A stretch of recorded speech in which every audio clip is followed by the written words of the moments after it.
So నాకిక్కడ అతిపెద్ద doubt ఏంటంటే మార్కెట్‌లో 100 డైట్‌లున్నాయి. ఎన్ని ఫిట్‌నెస్ ప్రోగ్రామ్స్ ఉన్నాయి.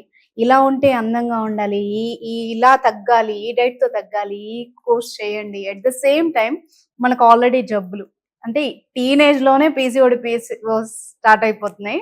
సో ఈ జబ్బుంటే ఏం తినాలి? ఈ జబ్బు రాకుండా ఉండాలంటే ఏం తినాలి? ఇయన్నీ కన్‌ఫ్యూజన్స్‌లో ఒక చిన్న పాజిటివ్ హోప్ ఏంటంటే మీ ఛానెల్‌లో అన్నం, పప్పు, నెయ్యి తిని తగ్గొచ్చు.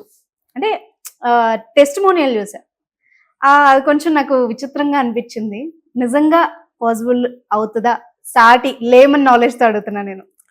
నీకు విచిత్రంగా అనిపించింది, నాకు ఆ! దరిద్రంగా అనిపిస్తది. ఎప్పుడు అయ్యయ్యో! అది పెట్టినప్పుడల్లా నిజం. ఓకే. అన్నం, నెయ్యి, పప్పు తింటూ హ్మ్. వాటెవర్ అన్నం, హ్మ్. పప్పు, నెయ్యి తింటూ మీరు హ్మ్. తగ్గచ్చు హ్మ్. అని చెప్పి మేము డబ్బులు చేస్తున్నాం. మీకేమైనా అర్థమవుతుందా? మనం హ్మ్. రోజువారీ తినే అన్నం, పప్పు, నెయ్యి తినచ్చు హ్మ్. అని చెప్తే మీరొచ్చి మా ప్రోగ్రామ్‌లో జాయిన్ అవుతున్నారంటే, హ్మ్. You stopped eating rice, ghee and పప్పు విచ్ ఈస్ యువర్ ఫేవరెట్. ఎందుకు? అవును. ఎందుకు? పుట్టినప్పుడు అది తినే బతికారు కదా! అందరూ పిల్లలకి పెట్టేదే ఫస్ట్ అదే. రైస్ కానీ, హ్మ్. పప్పు గానీ, నెయ్యి గానీ, ఇప్పుడు హ్మ్. మాట్లాడుకుంటున్న ఏ ఫుడ్ గానీ hmm. Is not the reason for your ill health okay. Or weight gain. హ్మ్.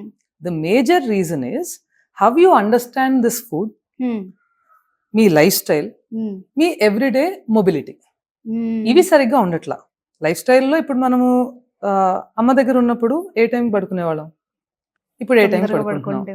అమ్మ దగ్గర ఉన్నప్పుడు హ్మ్. ఎన్ని సార్లు మనము రెస్టారెంట్స్ విజిట్ చేసేవాళ్ళం? హ్మ్. ఇంకా హోమ్ ఫుడ్డే గదా! హోమ్ అప్పుడు. ఫుడ్డే. హ్మ్. So it was a luxury. హ్మ్. ఇవాళ ఎలా ఉంది? హ్మ్. గత 7, 8 ఏళ్లుగా రెస్టారెంట్స్ కూడా అయిపోయింది. హ్మ్. ఇంటి ముందు ఎక్కువ మాట్లాడితే బెడ్‌రూమ్‌లో మంచం మీదకి నడుచుకుంటూ ఫుడ్ వస్తుంది. అవును. ఆర్డర్ పెడితే వచ్చేస్తుంది. ఎగ్జాక్ట్‌లీ. యెస్. ఇలాంటి అలాగే ఇప్పుడు అలాంటి హ్మ్. ఆ ఫుడ్ అంతా ఎలా కుక్ చేస్తారు? ఇండస్ట్రియల్ లెవెల్‌లో కుక్ చేసినప్పుడు ఆ 15 సెకండ్లు హ్మ్. మన పంచేంద్రియాలని అట్రాక్ట్ చేయడానికి కుక్ చేస్తారు. హ్మ్. మన ఆరోగ్యాన్ని ఆలోచించి అమ్మలాగా కేర్‌ఫుల్‌గా ప్రతి గ్రెయిన్‌ని చెక్ చేసి, ప్రతి పల్సెస్ అన్ని చెక్ చేసి, హ్మ్. మంచి నూనె వేస్తున్నానా లేదా? అది ఇంకొకసారి రీహీట్ చేయకుండా జాగ్రత్త పడుతున్నానా లేదా? హ్మ్. ఇవాళ సీజనల్ అలెర్జీస్ వచ్చాయంటే ఇందులో కొంచెం ఇంగువ ఎక్కువేసో, హ్మ్. కొంచెం మిరియాలు ఎక్కువేసో, హ్మ్. ఇంకొంచెం వాతం చేస్తదనుకుంటే కొంచెం పాలు కొన్ని రోజులకి అవాయిడ్ చేసో, హ్మ్. ఇలా ఏదో వాళ్ళు జాగ్రత్తగా అన్ని ఫుడ్స్‌ని కూడా మనకి ఆహారంలోనే హ్మ్. ప్రివెంటివ్ థింగ్స్ అన్నీ చేసేవాళ్ళు.